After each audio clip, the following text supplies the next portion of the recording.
nós vamos, então, quase que oficialmente começar o ano 2021, né? Porque a gente teve uma primeira semana de aula, a gente começou a citar a ideia de sociólogos brasileiros, né? Que a sociologia brasileira é o tema para agora, para o segundo ano do ensino médio, e aí a gente teve que parar para fazer aquelas atividades de diagnose, né? Na última semana, a gente retomaria esse conteúdo, mas foi dedicado o horário da aula para vocês terminarem o simulado de redação. Então, hoje, basicamente, a gente fez uma introdução da aula lá na primeira semana de fevereiro, e aí nós vamos retomar agora o conteúdo hoje, né, a partir de agora. Então, teve essa lacuna aí. E aí, semana que vem, você já tem prova, né? Prova de ciências humanas e todas as disciplinas. E o que a gente vai fazer nessa prova? A gente vai, então, pegar o assunto que foi dado. Você tem aí o blog, né? Você pode ver aula por aula, todos os textos, todas as aulas, inclusive. A gente vai retirar desse material, dessas aulas dadas, tirar aquilo que precisa ser questões para a prova na avaliação diagnóstica da semana que vem. Então, vamos ficando já, não deixar para estudar de última hora, né? Vai visitando lá. Eu tenho esse cuidado de colocar todo esse material no blog para que vocês tenham acesso, né? Mesmo que não está dando para anotar toda a aula, mas está tudo lá da forma que vocês precisam para estudar. Certo? Algum comentário até aqui? Eu quero agradecer aí as pessoas que já estão com a câmera ligada, né? E pedir por educação e com educação, aqueles que puderem ligar e quiserem que ligue, por favor, para a gente ter aqui um diálogo um pouco mais sincero, né? No momento que eu estou vendo vocês e vejo as expressões de vocês, para a gente então encaminhar. Certinho? Então, nós vamos conversar hoje sobre esses sociólogos brasileiros, né? Alguns deles, é claro, né? Não vamos ver todos, mas alguns deles, que são aqueles mais interessantes para que a gente possa, então, ter uma noção daquilo que foi produzido aqui no Brasil. Eu vou projetar aqui a título de revisão, né? Para que a gente, então, tenha noção do que o professor está falando. Vamos lá. Porque também vocês têm que ficar atualizados mesmo nesse sentido aí, né? Então, vocês estão vendo aqui, é o blog geral, né? Se você clica, digita lá no navegador, no endereço, na barra de endereço do navegador, sociologia2caiomaluf.blogspot.com. Veja, hoje já é a nossa aula 5, né? Então, olha aqui, o dia 3 foi reservado para o simulado de redação, nossa aula online será quarta, dia 10, que é hoje. Nessa aula dia 10, que é hoje, tem uma atividade avaliativa, é a atividade de portfólio. Se você rola lá embaixo, olha, atividade avaliativa, para ser entregue até dia 17/3, né? Então, faça aqui e faz o procedimento de colocar lá no portfólio. E aí, o que acontece? Eu queria que vocês olhassem as postagens anteriores a essa, até para se preparar aí para a prova que vai acontecer, né? E não ter problema aí. Vamos voltar lá na primeira aula. Primeira aula dada, estudo Professor, sobre... Sim. eu estava visitando seu blog esses dias, aí eu já fiz essa atividade de sociologia. Inclusive, eu achei bastante legal, porque a gente vai falar agora sobre a sociologia brasileira, né? Uhum. E é um conteúdo que eu, especificamente, depois que fiz a atividade, eu não tive dificuldade, não, porque eu li o texto que estava no blog e eu Uhum. achei interessante. Que bom, então. Não, é bom que... E outra que é uma coisa mais localizada, né?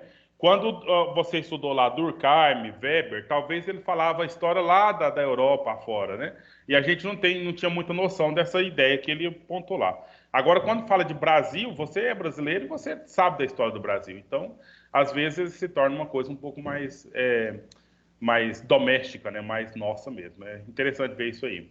Então, olha, nós começamos lá no dia 28, tá vendo? Olha, lá no dia 28, nós tivemos uma aula e falamos sobre a sociologia brasileira. E aí, nós começamos lá o assunto, nós então retomamos esse assunto no dia 3. Então, aí a gente viu esses primeiros elementos. Lá no dia 3, se eu não me engano, a gente viu apenas sobre o Euclides da Cunha, que é aquele literata, né, aquele escritor, que falou lá da questão no livro Sertões da história da sociedade brasileira no início da República, lá do sertão nordestino. E a gente parou. E aí, no dia 10 do 2, a gente ia retomar, só que aconteceu no dia 10 do 2, aí já foram as aulas que o professor Túlio deu, né? Foi as aulas da diagnose, que foi lá, olha só, o campo de estudo da sociologia, né? E depois, no dia, teve o feriado, carnaval, depois no dia 24 nós tivemos a aula também, do Túlio também, que foi falar das grandes revoluções na história, em que a sociologia nasce para estudar esses contextos, né? E hoje, então, retoma comigo a sociologia brasileira. Nós já estudamos Euclides da Cunha, e agora a gente quer, então, conversar sobre alguns outros autores. Por exemplo, Gilberto Freire, Caio Prado Júnior, também. Bom, talvez a gente seria só esses dois para hoje, vamos ver. Mas tem os sociólogos do tempo da ditadura, né, que são três, que é o Darcy Ribeiro, Florestan Fernandes e Fernando Henrique Cardoso. No tempo que o Fernando Henrique Cardoso está vivo até hoje, né, foi presidente da República. Esse Darcy Ribeiro, se eu não me engano, ele morreu já em 97, mas eu já estava consciente, né, na época que ele viveu. E bem como o Florestan Fernandes, eu tenho um conhecimento um pouco próximo da história da produção dele, né, que foram pessoas assim que eu vi, de alguma forma, algumas aulas desses sujeitos, né, todos professores e sociólogos aqui do Brasil, né. Florestan Fernandes, inclusive, foi deputado, né, ele foi, na verdade, ele foi senador, inclusive, senador. Lá no Congresso tem um pavilhão lá que tem uma homenagem a ele. Certo, então, gente, vamos dar uma olhada. Aqui tem essa imagem, olha, é o próprio Gilberto Freire.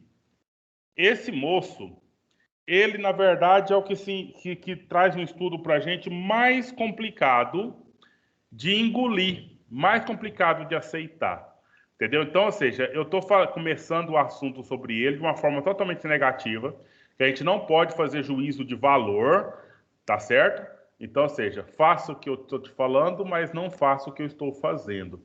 A gente não pode fazer um juízo de valor sobre nenhum tipo de teoria, nenhum tipo de autor, mas esse aqui, ele trouxe uma ideia num contexto brasileiro em que precisava, presta atenção, olha só, a data aqui do Gilberto Freire, 1900 até 1987.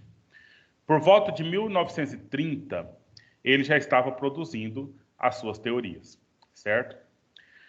Agora vamos fazer aqui a análise sociológica. Nós fazemos a análise sociológica histórica do Brasil. O que estava acontecendo aqui no Brasil em 1930, de forma relevante? Vocês conseguem buscar aí na memória e fazer um comentário para mim, comigo? Deixa eu perguntar aqui. Qual foi a data da proclamação da República no Brasil?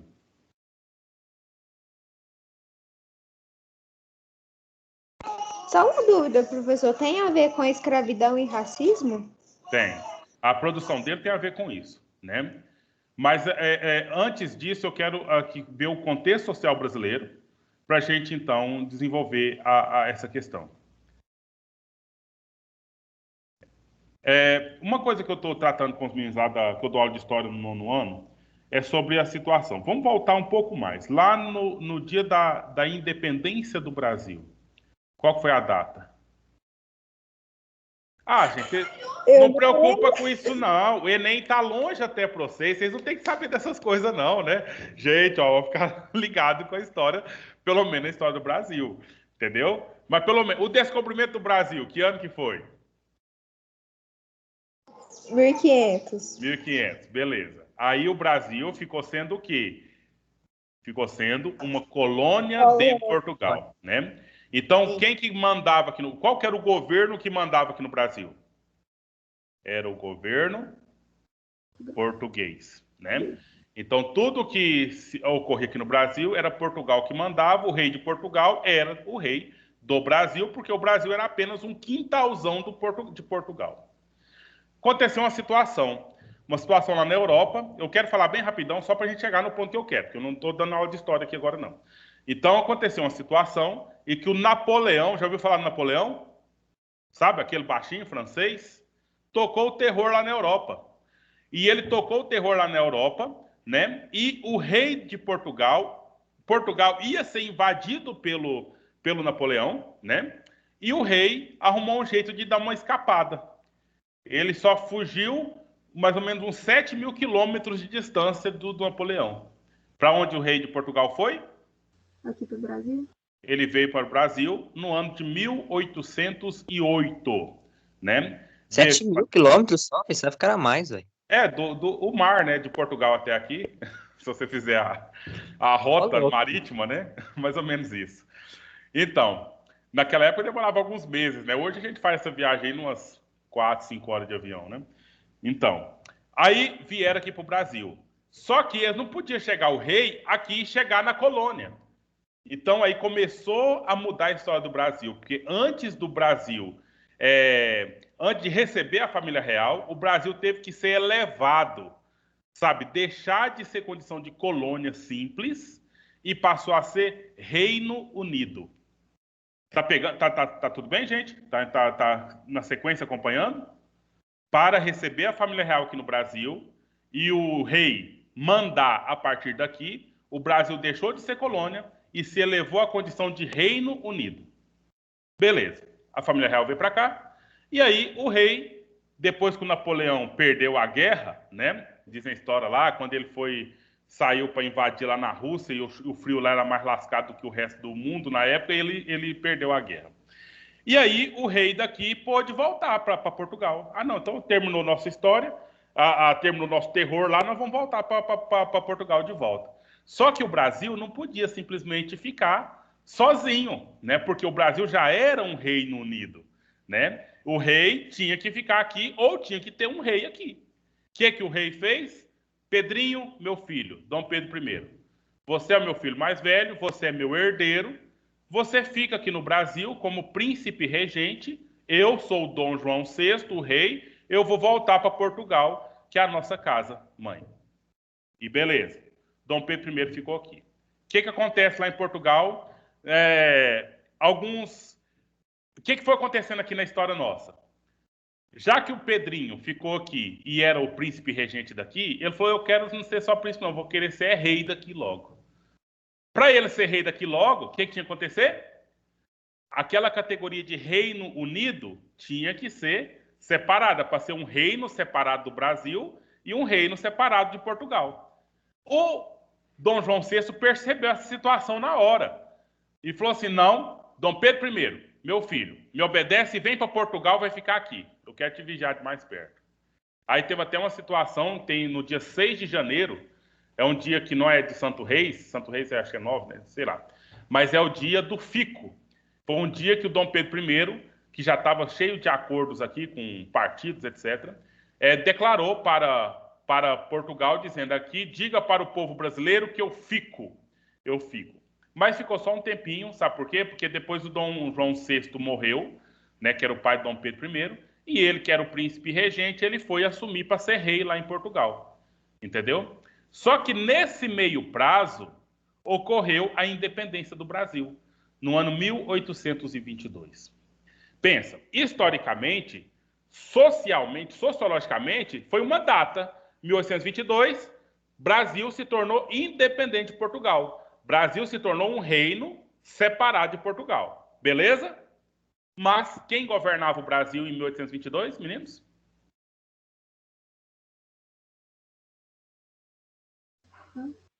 Eu li seus lábios, Estela. Seu áudio não saiu. Mas foi o Dom Pedro I. Dom Pedro I era brasileiro? Não, ele era de Portugal. Ele era português.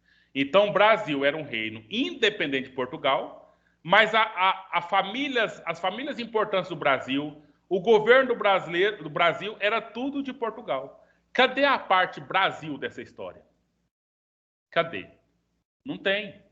Nós temos Portugal em Brasil. E aí nós temos dois reinos portugueses, um em Portugal e outro em Brasil, né?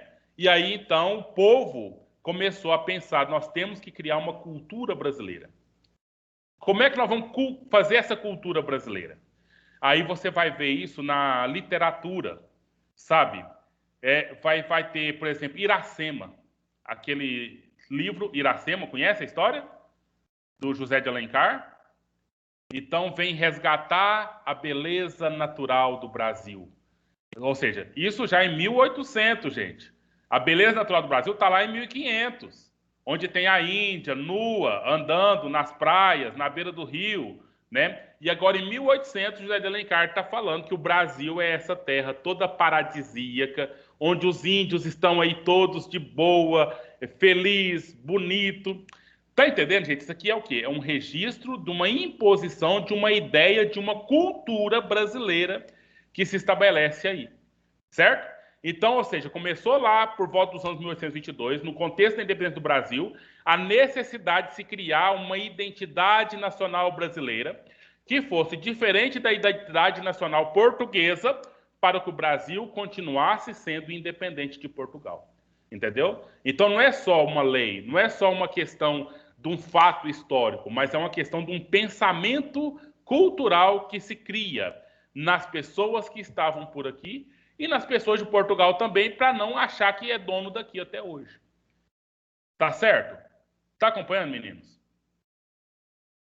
Beleza. Agora, eu falei 1822, independência. Agora nós temos um outro fato. 1889, no dia 15 de novembro. O que aconteceu nessa data? Proclamação da República. Ah, tá. Quando eu perguntei que dia que foi a proclamação da República, você não sabia. Agora eu falei a data, vocês sabem qual que é o fato, né? Então, beleza, mas tá tudo bem. É só a questão de ordem de informações aqui. Então, ok. Agora teve uma outra mudança drástica. O Brasil era império, o Brasil era monarquia, era reinado. Agora passa a ser uma república. Quem governa? É quem o povo escolhe. Por quanto tempo governa? Por um tempo determinado, totalmente diferente do que era antes. Né? Beleza, vamos fazer então a identidade nacional. Como é que eu vou fazer então para provar para o mundo todo que o Brasil é diferente de Portugal, que o Brasil não é mais de Portugal, que agora aqui a história é outra? Mais uma vez tentaram buscar formular um tratado, formular um documento para dizer o povo brasileiro não pode ser Portugal, né? Não pode mais falar povo brasileiro é o povo de português, o povo de Portugal que veio para cá, não pode. Aí veio a figura desse nosso amigo Gilberto Freire, né, que ele precisou fazer na literatura, no caso sociológica, ele veio trazer essa discussão, essa imagem é baseada nos textos dele, certo? Ele disse, o povo do Brasil é um povo branco, é um povo negro, é um povo indígena, entendeu? É um povo que veio da Europa, é um povo que veio da África, é um povo que já estava aqui, o povo indígena. E ele vem falar um primeiro conceito, que a Estela que fez as tarefas deve ter lido lá. Ele fala de uma democracia racial. O que é uma democracia? Uma democracia é quando tem uma harmonia, um governo harmônico, a ponto de todos viverem com... Quando se fala harmonia, já falou tudo, né? Todos vivem harmonicamente. Guerra é harmonia? Não. Guerra não é harmonia. Desentendimento é harmonia? Não. Desrespeito é harmonia? Não. Então, quer dizer que na teoria do Gilberto Freire, da democracia racial, todos os brasileiros, negros, índios, brancos europeus, sempre viver aqui no Brasil em harmonia. Lindo, não é? É a coisa mais bonita que você pode ouvir essa manhã. Né? Lindo na teoria, né? No livro dele. Na teoria que ele apontou é essa lindeza toda, Estela. Mas nós somos brasileiros, nós conhecemos essa história. Olha aqui, ele escreve o livro dele, olha aqui, Casa Grande e Senzala, o título do livro. Nesse livro ele fala que, na verdade, a Senzala está dentro da Casa Grande. Então não tem diferença, não tem problema. De todos os lugares do mundo, ele fala uma frase, de todos os lugares do mundo, aqui no Brasil, foi menos violenta. Foi menos violenta a escravização, foi menos violenta a colonização indígena. Então ele vai escrevendo essas coisas. Mas agora eu quero que vocês lembrem o início da minha conversa com vocês aqui. Por que que ele fala isso, meninos? Por que que ele escreve dessa forma? Tem motivo, tem intenção. Qual que é? Não tem resposta errada. Não? Por causa da... Eu ia falar democracia racial, mas eu não tenho certeza. A democracia racial é o tema que ele apresenta.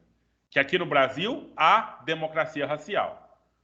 Que é essa harmonia entre as raças. Mas por que que ele fala disso, meninos? Eu só tô provocando aqui porque eu falei já agora há pouco, né? E agora eu quero saber se vocês estão... Assim, eu preciso que vocês amarrem as ideias aqui. Por que que ele tem que falar para o mundo que o Brasil é harmônico quanto à questão das raças?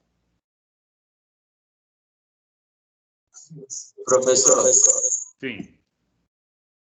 bom, tirando a ideia aqui que eu acho que o Brasil é harmônico com todas as raças, deve ser por diferenciado, por ter todo mundo ser de uma linhagem diferente.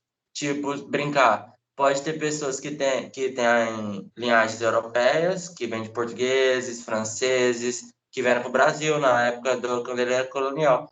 Também tem da parte indígena, americana, dos Estados Unidos. O Brasil é a maior porque veio de quase todo mundo para cá quando descobriu ele. Sim. Mas é isso aí, Renan. Aí a palavra que eu queria... Sim, pode falar. Que ele pregava que não tinha racismo, era tudo harmonioso. Mas por que que ele fazia isso, Natália? A minha pergunta é essa.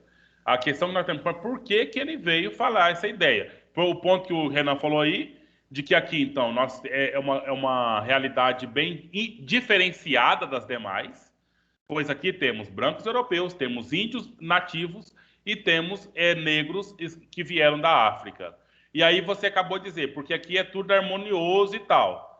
Mesmo nós, sabendo que isso não é tão verdade assim, mas por que será que ele quis colocar essa ideia no livro dele, que era naturalmente para expandir essa ideia para o mundo inteiro? Para que isso? Para mostrar para o povo que o Brasil estava bem? Aí, ó.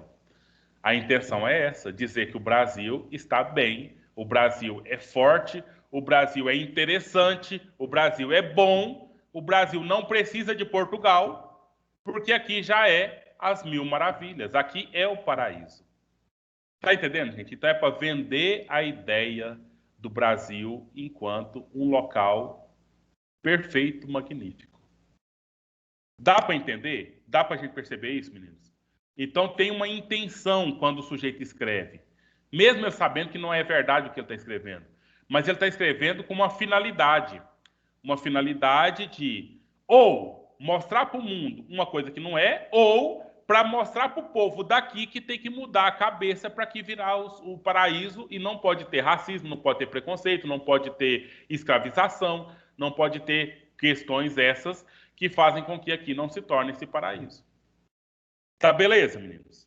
Então agora vamos ver aqui no texto especificamente, porque ele escreveu isso tão bem fundamentado que tem umas questões atuais aí que recebem influência dele até hoje.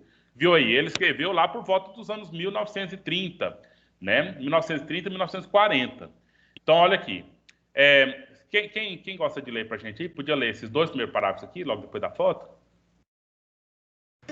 Gilberto Freire, com sua primeira grande obra, Casa Grande e Senzala, influenciou muitos intelectuais de sua época sobre as questões raciais no Brasil. Seguindo uma linha de pensamento da época, Freire acreditava que não havia racismo no Brasil e que este fenômeno era digno de ser estudado.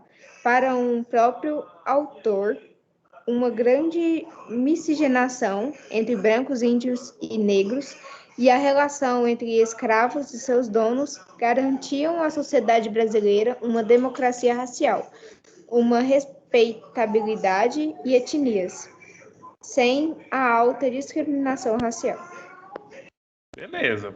Eu tenho certeza que tem gente aqui agora nessa sala que acha que racismo não existe no Brasil, que não tem preconceito no Brasil, que negro é fresco de ficar reclamando e ficar buscando por cotas, né? Da mesma forma os índios. Eu acho que tem gente que pensa isso assim. Mas nós sabemos, não sabemos como que a coisa ocorre, né?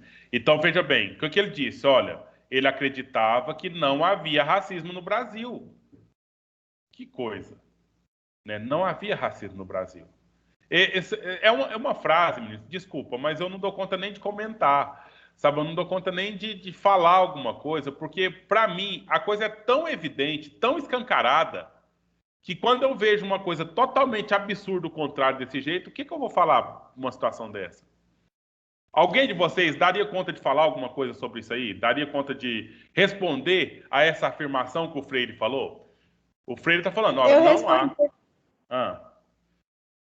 Eu acho que, assim, se a pessoa que não acredita que não tem racismo no Brasil, tipo, eu falo racismo em questão de cor, ela é muito hipócrita. Mas, assim, se tem racismo com pessoas obesas, tem racismo com pessoas, sei lá, de cabelo cacheado, tem racismo... Tem tudo quanto é racismo e não vai ter racismo com cor de pele. O racismo e o preconceito aí, né? O racismo é a questão mais ligada ao tom de pele e o preconceito às outras coisas, né? A questão de obesidade, a questão de ser mulher, a questão de outras coisas nesse sentido aí, né? Que as minorias que sofrem. Mas é isso, né? É isso que intriga a gente. E outra coisa é o conceito que eu falei para vocês, democracia racial. Porque aqui no Brasil, a relação entre os escravos e os donos garantia uma democracia racial. Ai, meu Deus, será que com o negro que tinha acabado de sair do tronco, levado chicotada ali até, escutasse falar uma coisa dessa? Que bom, no Brasil há uma democracia, há uma harmonia entre o seu dono e você, escravo. Imagina só isso, vamos só imaginar, né? Eu acho que nem precisa a gente ficar pensando outras coisas nesse sentido aí. Então, de fato, havia uma respeitabilidade entre negros, indígenas, portugueses e tudo mais. É uma ideia, né? Uma tese que ele fez, sabe? Muitas pessoas são convencidas dessa ideia, mas, infelizmente, a história não é bem desse jeito. Por que eu falei para ele que influencia, falei para vocês que influencia até hoje? Porque você sabe das leis das cotas raciais? Todo mundo sabe o que são leis das cotas raciais? Sim. Se puder, fala o que é uma cota racial, por favor. É meio que uma vantagem para o negro para entrar na faculdade, por exemplo. Mais ou menos isso, né? Alguma coisa assim. É por aí, né? Quando fala vantagem, aí já dá uma ideia de que o negro está sobressaindo, né? E não sei se bem vai sobressair, não. Mas Ajuda. Nós temos que atualizar. Nós temos que atualizar essa questão também. Mas obrigado pelo ponto que você falou, Rian. Mas é isso. Suponha, deixa eu explicar bem rapidamente aqui. Suponha que na Faculdade de Direito da Universidade Federal de Goiás tem 50 vagas para entrar. Certo? 50 vagas. Para você entrar, hoje é pelos pontos do Enem. Antigamente era pelo vestibular. A cota surgiu no tempo que era para o vestibular. Então, como é que é o vestibular? Todo mundo que quer fazer essa faculdade se inscreve, faz uma prova e os melhores 50 notas, as melhores 50 notas vão poder se matricular. Pronto e acabou, né? Agora, quem são as pessoas que estão mais preparadas para fazer essa prova de vestibular e conseguir passar? São as pessoas de escola que têm mais pública? condições. Seriam as pessoas pobres? E aí é o problema. Quando se fala em negro, eu estou automaticamente falando em pobre. Ou eu estou muito errado em afirmar uma coisa dessa? Porque existem negros ricos? Claro que existe. Agora, quantos, em proporção dos ricos, são negros e quantos são pobres? É muito pouco. Muito pouco. A minoria é representada, né, nas classes altas por negros. O que a cota faz? Ela faz o seguinte: de 50 vagas, 45 vagas, qualquer um pode concorrer. Todo mundo pode concorrer 45 vagas. Mas 5 vagas só pode concorrer pessoas negras. Entendeu a cota? Então, os negros todos, se quiserem concorrer, concorrem pela cota, concorre a 5 vagas que são reservadas. As 45 são para qualquer um que quiser concorrer, e aí os ricos, os de escola particular, enfim, eles concorrem às 45 vagas. Por isso, Rian, que eu pensei que a questão assim, não é bem uma vantagem, mas é uma separação das vagas, né? Uma reserva, na verdade nem é separação, a palavra é reserva de vagas, certo? Para pessoas que são negras. Isso foi a primeira lei, tá? Isso foi lá em 2003, 2004, começou na UNB, né, na Universidade Estadual do Rio de Janeiro também, mas hoje a cota é um pouquinho mais ampla. Existe a reserva de vagas, mas concorrem na reserva de vagas os negros, os indígenas, os deficientes físicos e os alunos de escola pública. Entendeu? Então, ou seja, tem lá, das 50 vagas, 45 qualquer um pode concorrer e 5 é reservada para essas minorias, para esses que, de alguma forma, socialmente são diferenciados, né? Ou mais pobre, ou por questões... questão social mesmo, é uma questão social mais fragilizada. Tá claro? A questão da cota? Sim, sim. Você sabe que muita gente não concorda com isso, não é? Muitos Tinha me pais... explicado isso direito, Sim. tinha entendido antes. Beleza, Ian. Então, muitos pais de menino que está estudando lá na escola particular, que está pagando mensalidade todo mês, está criticando as cotas. Eu estou investindo na educação do meu filho, para o meu filho ser bem formado, e chega lá na faculdade, ele só tem 45 das vagas para ele concorrer, porque aí acontece o meu filho ter uma nota, um negro tem uma nota muito menor, o negro entra e meu filho fica fora. Isso é justo? Tá certa essa história? É o argumento de muitos pais ou muitos alunos da iniciativa da escola privada. Vocês escutaram, entenderam o que nós estamos falando aqui. E muitos deles buscam em Gilberto Freire a teoria para falar: não tem que ter cota no Brasil. Não tem sentido ter cota no Brasil. Por quê? Porque aqui no Brasil nós temos uma democracia racial. Aqui no Brasil, nós temos uma harmonia entre os povos. Aqui no Brasil, o negro tem o mesmo acesso que o branco. Aqui no Brasil, todos somos iguais, vivemos em harmonia. A expressão da Kelta já me diz tudo que eu precisava de ver, né? Porque acaba sendo um deboche uma coisa dessa. E agora, só para finalizar assim, a minha parte, se vocês quiserem falar alguma coisa, tem gente discutindo, falando o seguinte: tem negro, branco racista contra negro, mas tem o racismo do negro contra o branco. E aí tem umas respostas, né? Mas nem se compara, hein? Agora, pois é, esse que é o ponto, né? Em que situação na vida de vocês que se dizem brancos ou que se acham brancos, em que situação você chegou num lugar e ficou desconfortável lá pelo fato de você ser branco? Agora, se eu perguntar para qualquer um de vocês aí que são negros, né? Eu tenho certeza que todos têm pelo menos um fato para contar de que, pelo fato de ele ser negro, ele foi entendido como o filho da empregada, foi entendido como o entregadorzinho, entendido como qualquer outra coisa menor do que a pessoa naturalmente ela seria. Vocês estão entendendo? Então, ou seja, falar de racismo invertido, falar que existe racismo negro contra o branco, no ano passado você estava naquela palestra Consciência Negra, né? O professor disse: isso é conversa para boi dormir. Isso é papo furado. Talvez tanto furado quanto esse papo do Gilberto Freire aqui para falar que aqui é tudo harmonioso e sempre foi. Porque não foi. Você quer falar, Kelta? Não.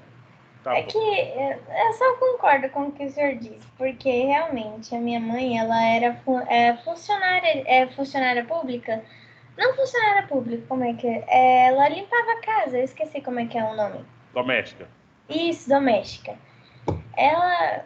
Aí ela às vezes me levava para o trabalho, às vezes você ficava assim meio acanhado, vamos supor, porque você é tratado diferente das outras pessoas. Então, realmente não tem nada a ver dessa coisa de branco sofre racismo, não tem nada a ver.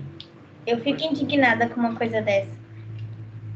Infelizmente, tem que sofrer na pele para entender, né? Infelizmente. E muitos que são branquinhos aí nunca vai saber do que nós estamos falando, né? Mas é essa que é a coisa. Então, gente, fica assim. Hoje nós só vimos o Gilberto Freire, né? Porque causa um certo... De todos eles, é um ponto assim bem grave nessa teoria dele. Da democracia racial é o ponto forte.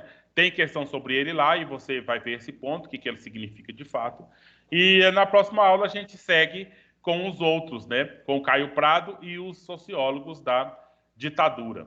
Certinho, então? Então, se quiser fazer a tarefa, faça. Se não, espera para fazer depois de terminar a próxima aula, tá? Porque o conteúdo é esse que está lá. Aí é melhor que termine a aula primeiro. Bom dia a todos. Até sexta, se Deus quiser. Tchau, professor. Tchau. Tudo de bom. Tchau, professor. Tchau, tchau. Tchau.